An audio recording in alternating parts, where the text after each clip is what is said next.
Dictation start होगा 5 second बाद। Start. बाल तस्करी के खिलाफ कई सख्त कानूनी प्रावधानों के बावजूद भारत में यह समस्या नासूर बनती जा रही है। दिल्ली में सीबीआई की छापेमारी के दौरान अस्पताल से नवजात बच्चे चुराने वाले गिरोह के पर्दाफाश से फिर यह तथ्य उभरा है कि बच्चों के भविष्य से खिलवाड़ करने वालों में कानून का कोई खौफ नहीं है। बच्चों की तस्करी पर भारी जुर्माने के साथ उम्र कैद तक का प्रावधान होने के बावजूद यह कड़वी हकीकत है कि ऐसे 10% से भी कम मामले दोषियों को सजा तक पहुंच पाते हैं। मुकदमों की पैरवी सही तरीके से नहीं होने के कारण अपराधी बच निकलते हैं और वे फिर बाल तस्करी में लिप्त हो जाते हैं। बाल तस्करी की कोई एक वजह नहीं है, लेकिन चिंता की बात यह भी है कि देश में युवाओं के एक वर्ग की सोच में बदलाव भी परोक्ष रूप से बाल तस्करी को बढ़ावा दे रहा है।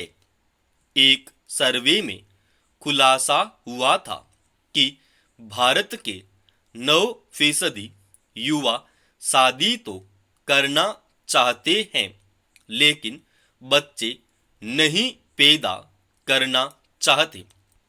संतान सुख के लिए उन्हें बच्चे खरीदने से परहेज नहीं है।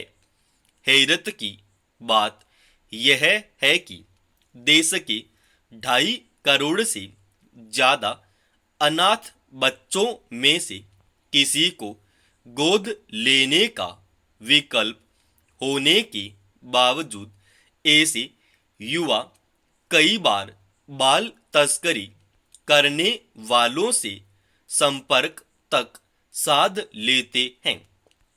बाल तस्करी की गंभीर समस्या पर ध्यान तभी जाता है जब किसी गिरोह का पर्दाफाश होता है या बाल तस्करी को लेकर कोई रिपोर्ट जारी होती है।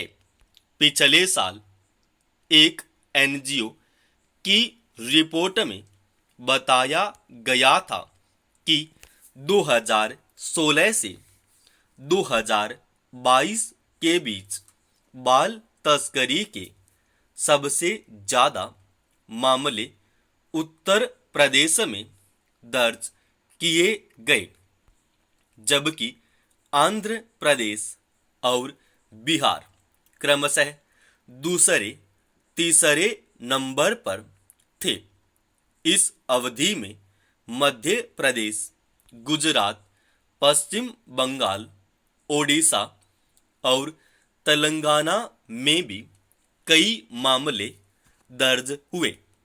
पिछले साल संसद में पेश राष्ट्रीय अपराध रिकॉर्ड ब्यूरो एनसीआरबी की रिपोर्ट के मुताबिक देश में 2021 में हर दिन औसतन 8 बच्चों की तस्करी हुई।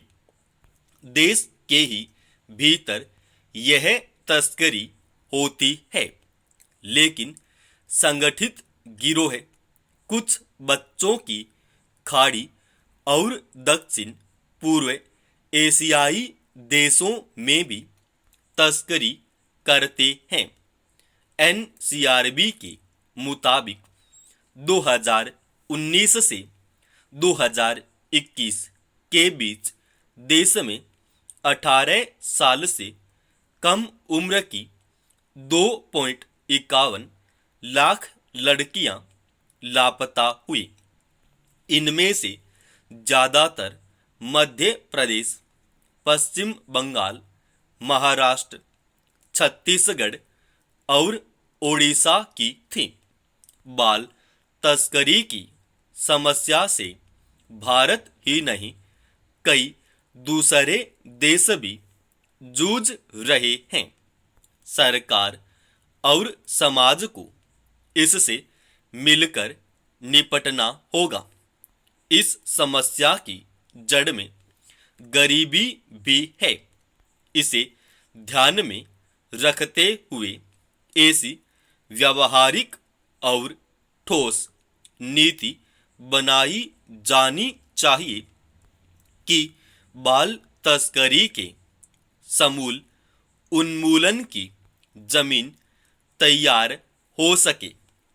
समाप्त। दोस्तों, इस डिक्टेशन की पीडीएफ फाइल अपने Telegram channel study with HP Swami पर डाल रखी है।